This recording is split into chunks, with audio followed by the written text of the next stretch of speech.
السلام علیکم دوستو، میں ہوں اسلم عالم اور آپ دیکھ رہے ہیں گلف ایکسپرٹ۔ دوستو، آج کی ویڈیو میں بات کرنے والا ہوں غرامہ یعنی فائن کے بارے میں۔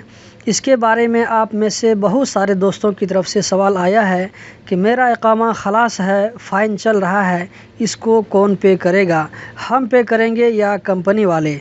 مزید ڈسکس کرنے سے پہلے اس ویڈیو کو لائک کریں، گلف ایکسپرٹ کو سبسکرائب کریں اور بیل بٹن پر ضرور کلک کریں۔ دوستو، اس طرح کی جانکاری آپ لوگوں کے ساتھ شیئر کرنے کا مقصد یہ ہے کہ آپ اپنے حق کو پہچان سکیں، اپنی ذمہ داری کو سمجھیں تاکہ آپ کو کوئی ٹھگ نہ سکے۔ اگر کسی کا اقامہ ایکسپائر ہو گیا ہے اور کمپنی والے وقت پر رینیو نہیں کرتے ہیں تو اس کی ذمہ داری کمپنی کے اوپر جاتی ہے اور جو بھی فائن آئے گا کمپنی والے ذمہ دار ہوں گے۔ یا اگر کوئی جیسے گھر کا ڈرائیور ہے، گھر میں کام کرتا ہے اور اس کا اقامہ وقت پر رینیو نہیں ہوتا ہے تو اس کا ذمہ دار کفیل ہے۔ اقامہ ایکسپائر ہونے کے بعد 90 ڈیز تک مہلت دی جاتی ہے۔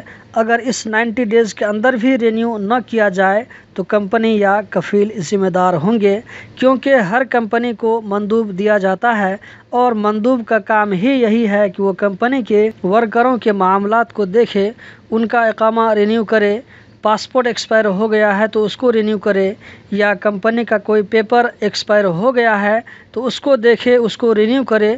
کسی طرح کا کوئی میٹر ہے، کوئی بھی ایشو ہے، اس کو سالو کرے۔ ہر کمپنی کو مندوب اسی لیے دیا جاتا ہے۔ آپ خود یہ کام نہیں کر سکتے، بلکہ بعض جگہوں پر آپ کو انٹری بھی نہیں ملے گی اگر آپ کے پاس مندوب کا کارڈ نہیں ہے تو۔ آپ جا کر کے دیکھ سکتے ہیں، بعض جگہوں پر آپ خود اپنا کام بھی نہیں کر سکتے بغیر مندوب کے۔ دوستو، اسی طرح کی چھوٹی چھوٹی اور اہم جانکاری حاصل کرتے رہنے کے لیے اس چینل کو سبسکرائب کریں۔ اگر معلومات اچھی لگے تو ویڈیو کو لائک کر کے ہمارا حوصلہ بڑھائیں اور دوستوں کے ساتھ میں شیئر کریں۔ دعا میں یاد رکھیں۔